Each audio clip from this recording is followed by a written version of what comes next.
that weight off of his shoulders, that it's not all on Josh, right? It's not all on him. It's on the entire team, right? Everybody has to do their 1/11th, and the best start to being able to do that is what? Being where your feet are.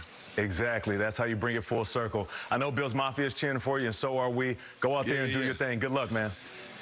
Love, bro. You already showing the vibes, baby. Yeah, big thank you to my guy, Dion, the Snowman. I appreciate it. Snowman, yeah. So the Snowman is like, he's built for the temperatures in Buffalo. You know what I mean? When the weather gets cold, he gets colder. You know what I'm saying, JB? You know what else he's built for?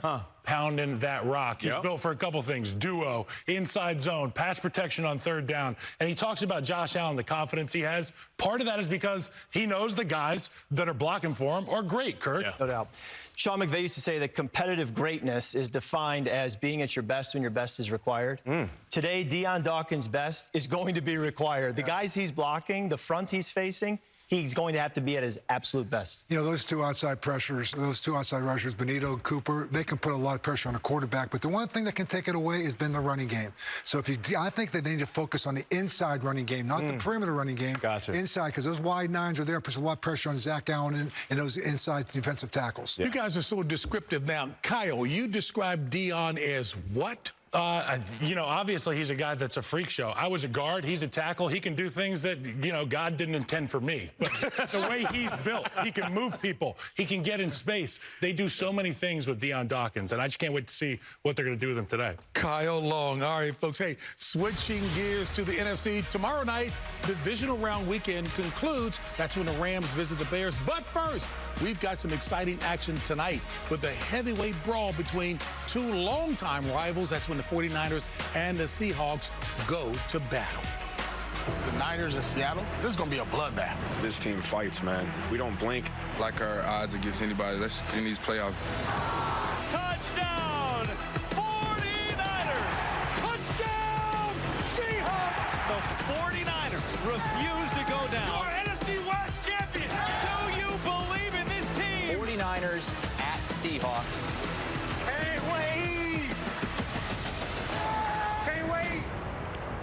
And for more on that Niners-Seahawks battle, let's head out to Seattle and check in with our own Evan Washburn. Hello, Evan. Hey, JB, greetings from gorgeous Seattle. It's relatively quiet right now, but in about 4 hours, this place is going to be rocking because the 12s get to host a playoff game with full capacity for the first time in 9 years. This time around, they've got Sam Darnold leading the way. Now, he's hoping to exercise some playoff demons, but he's also just hoping to be able to play and be effective because Thursday early in practice, he suffered an oblique injury. He's been held out since. He's listed as questionable. He's adamant he's going to play, but how he holds up is worth monitoring. But the reality is, whoever is quarterbacking the Seahawks, they're going to lean on the defense that is #1 in the NFL. They call themselves the dark side. They're at or near the top of the league in all the important statistical categories. The most relevant number, Week 18, holding this Niners offense to a season-low 3 points. So the Niners know what they need to do. They were effective last week against an elite Eagles defense, and it starts with their quarterback, Brock Purdy, who's never lost here in Seattle, but he does have a mixed bag against a Mike McDonald-led defense. JB?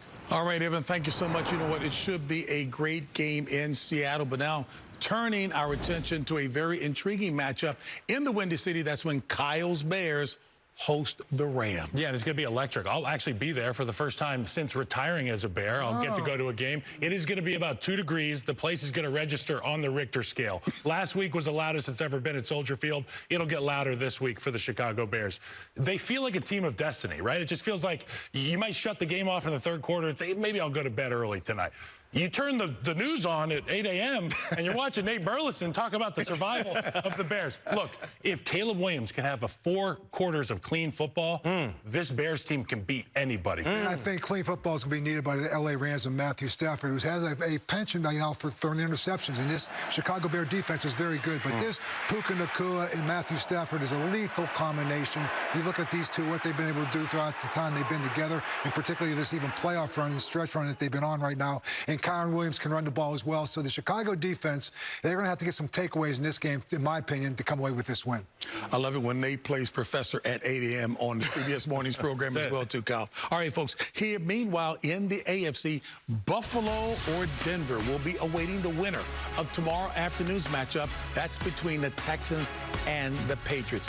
Nate Hefner, that's who Klaus names you now with the jacket. Go ahead. Okay, now he's about to get real spicy here with this take. Hey, listen, let me pull a little bit from what Kyle and Coach said. You mentioned destiny. You also mentioned clean football. How about this? For Houston, this could be a defensive destiny. People are saying this is one of the greatest ever. We're talking up there with the 85 Bears, 2000 Ravens, 70, the mid-70s Steelers, 02 Buccaneers, and that Seattle Seahawks team with the Legion of Boom. Could they have a run in the postseason just like them? They're going to have to do it in Foxborough. It's going to be tough. And then mentioning clean, if C.J. Stroud can play clean football and then that defense can play like they've been playing, I'm not sure anybody can beat them. I love Houston's defense, but I do believe New England is a tough out, partly because they're at home, but I really like the coaching staff. Mike Vrabel has shown playoff success in the past. He went in there to a team that was down and out last year and immediately flipped them because of his leadership. Josh McDaniels does a phenomenal job as an offensive coordinator. I've talked to linemen there. They love playing for him and the protections and the way he attacks defenses. So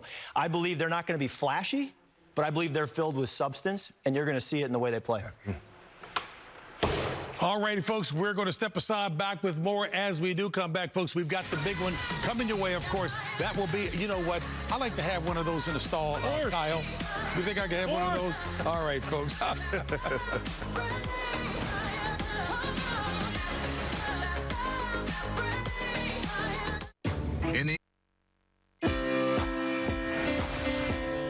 The NFL Today is sponsored by FanDuel. Play your game. Jersey Mike Subs. Be a sub above. And by Jeep. There's only one.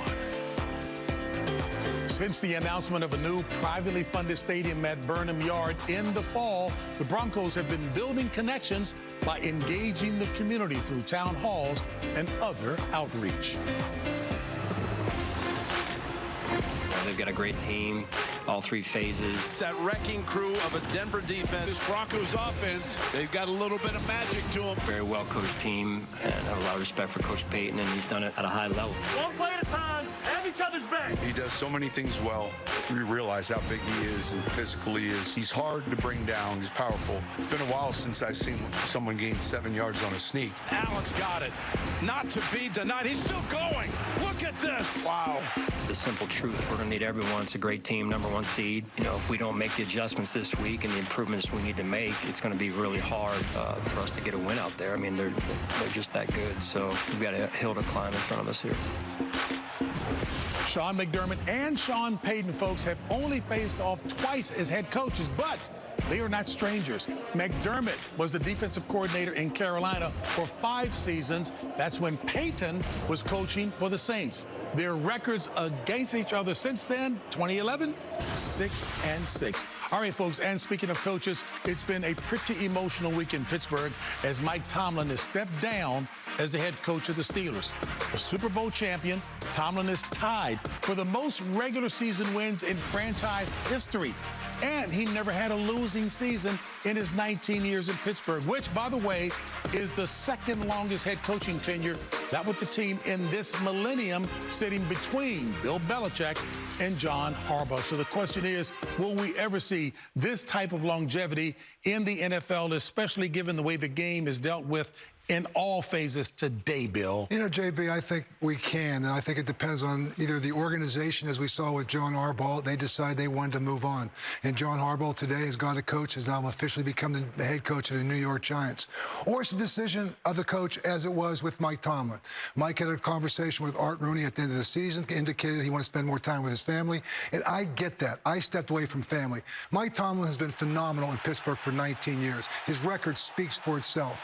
But sometimes sometimes, JB, the noise from the outside, where we handle it from the inside as coaches, it can get to your family as well. And I think for him to take a year off would be great, whether he's in TV or anything else. But the one thing about being a head coach in the National Football League, it's addictive. And if he wants to come back because he misses the arena, which a lot of people come back, they do, he may come back a year from now, because we've seen coaches take a one-year sabbatical. Sean Payton, who's playing today, took a one-year sabbatical. Mike Vrabel took a one-year sabbatical, and they find themselves in the playoffs today. I never went back. I didn't need to go back into the arena, but I understand what that withdrawal is, because it is an addictive job that you have. Yeah, I respect everything you said, but I don't think we'll see it again. You know, the Ravens and the Steelers, those organizations, they're outliers. They want to stick by one coach. Nowadays, people are too impatient. Fan bases are too impatient. Even these organizations are too impatient. I'll remix a quote that I heard on one of my favorite movies, which is The Dark Knight. Listen, you either retire a hero or you coach long enough to become a villain. And that's what happened in these situations. These guys won a Super Bowl, so that fan base, they got a taste of success. They got to the top of the mountain, and then every single year, they're waiting. They're waiting. They're waiting. A decade goes, all of a sudden, those whispers, people saying, we need a new coach, they become louder and louder, and then they run a good coach out of the building. I do know this, to Coach's point. Wherever they go, we hear Harbaugh, the Giants, and whether Tomlin sits out or he goes back into coaching, the teams that they go to will be successful right away. The only thing I'll say to that, Nate, there's Sean McVay is in the Rams. Kyle Shanahan is with the San Francisco 49ers. Sean McDermott with Buffalo. They've been there for 9 years. That's true. And they got 9 wins right now with Shanahan, and McVay got 9 wins. Sean McDermott got 8 playoff wins. So these guys are now... McVay got a Super Bowl, though, Coach. I know. That buys you some time. It buys you time. Winning early is very important for these young coaches coming in. I will say this, too. You win early, you buy yourself having one of those bad seasons. But the longer you stay in it, the more success that you have, at some point you'll become a victim of that success, unless the organization sees that value and they disrupt and take away the noise from the outside. If it was a smart decision by ownership at the beginning in terms of who they hired, they'll hang in. I'll never forget the Rooneys when they hired Coach Chuck Noll. His first season, he was what? 1-13. And the press was asking, when are you going to get rid of him? And they said, we got the right man. They knew what they were doing, and there it is. Hey, folks, the anticipation is building inside Mile High Stadium as we inch closer to kickoff, and the guys will make their picks. That's when the NFL Today continues after this. The NFL Today on CBS is presented by Jeep. There's only one. Hey, and Nate is not even there cheering him on. 76,000 fans all know that home field advantage different in Denver. The Broncos went 7-1 at home this season.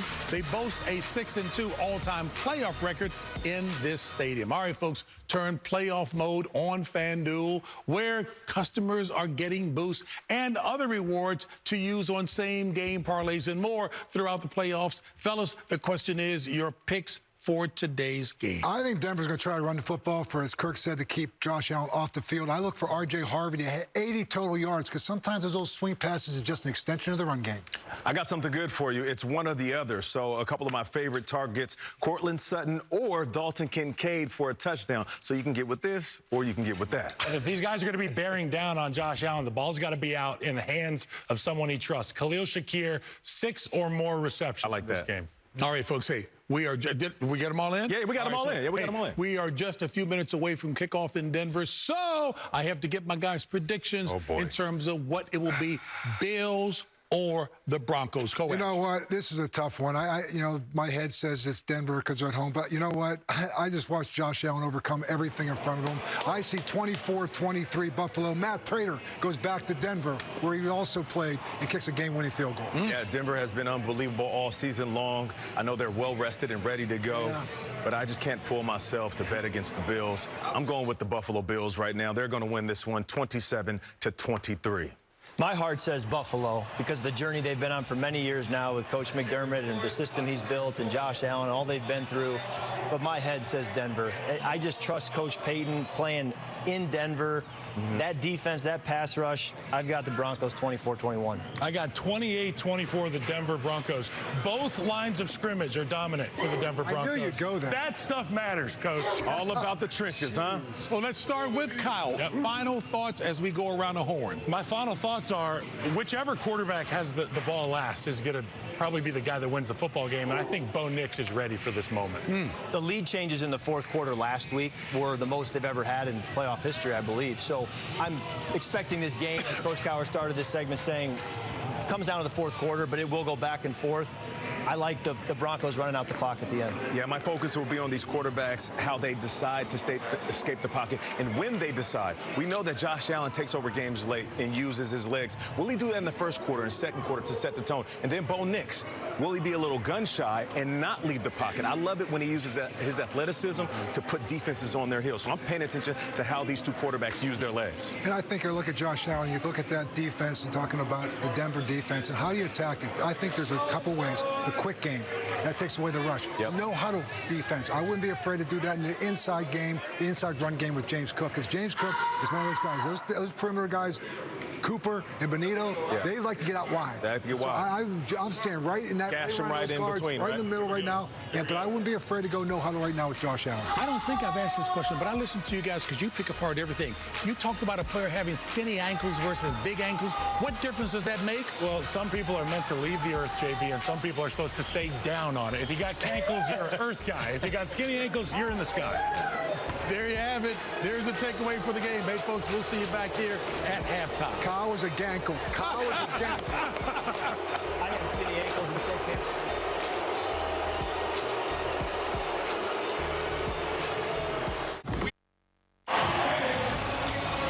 The Mile High City is alive as the #1 seed Denver Broncos take the field on a gorgeous afternoon out here in Colorado.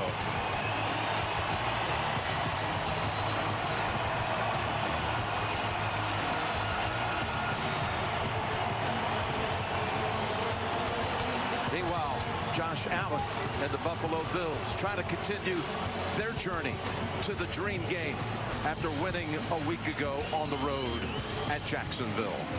We're getting all set to open up divisional weekend with a great win out here in Denver. The Buffalo Bills and the Denver Broncos coming up on CBS. Of course, the Broncos hold the power. If they win, they'll host next Sunday at 3 o'clock Eastern time, the AFC title game. If the Bills are victorious, they'll play at either Houston or New England next Sunday afternoon. Hello, friends. Jim Nance, Tony Romo, Tracy Wolfson, Gene Steratore. What a great one this one is going to be, Tony. What an environment. This place has been rocking all day already. It really is. We can barely hear each other, but I'm excited. Divisional round, best weekend of the year. You got it. The Broncos, well, here they are, the #1 seed.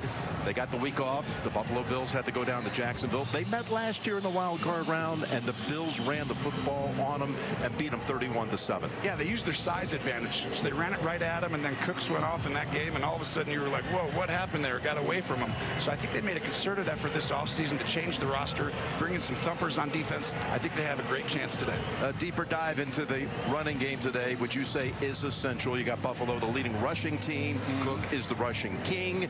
The Broncos are the #2 rush defense. What gives here?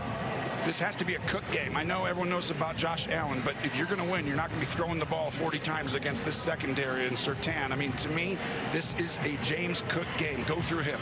And Josh Allen has this remarkable streak going 6 straight playoff games without committing a turnover. That's an all-time NFL postseason record. It's unbelievable what he's done, and the fact that he hasn't gotten to a Super Bowl, it's crazy, and he's got a great opportunity for him today.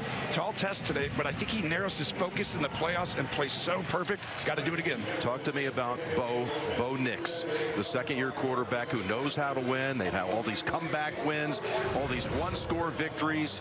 He is truly a winner. We're seeing it all the time. He is. He's battle-tested, has a knack for making big plays, but he's got to get off to a good start if they're going to win today. All right, folks, it's coming up shortly. The Buffalo Bills and the Denver Broncos. The divisional round, some say, is the best weekend of football of the year. We're going to kick it off coming up on CBS.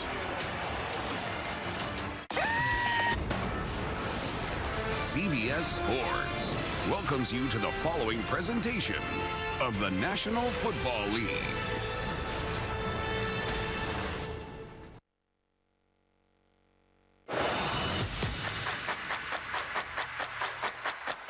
Next stop, the divisional round. Two teams on a crazy train, bound to collide.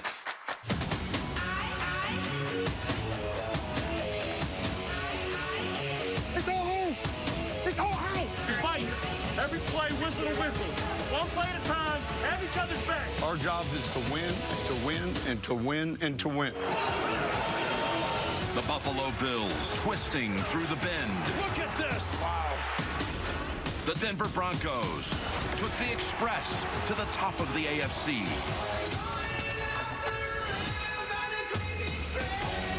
Here's Allen. Goes down the field. Kincaid has it for the touchdown.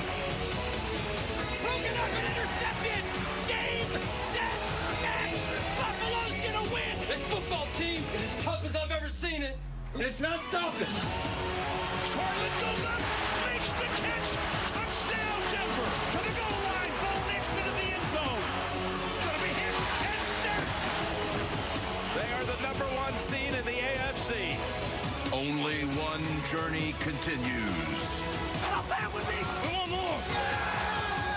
Who will punch their ticket to the AFC Championship?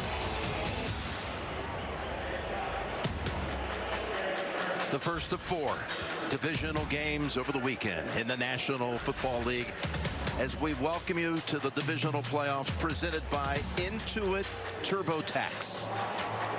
Josh Allen and the Buffalo Bills in the divisional round for the 6th consecutive year against Bo Nix and the Denver Broncos, the best in the AFC during the regular season at 14-3.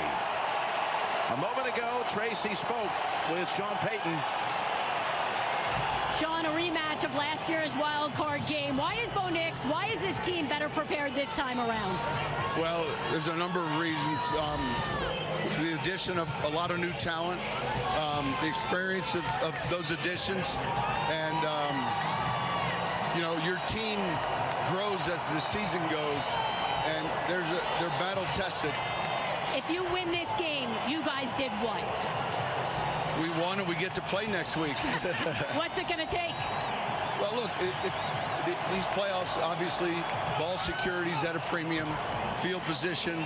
I think the physicality in both teams rushing the football, that'll tell us a lot. Appreciate it. Thanks a lot. Thank you. Yep. Look at the Blue Skies dominating here in Denver. It's 35. It's the first home game this year under 60 degrees. Gorgeous day. And the Bills have deferred at the top after winning the toss.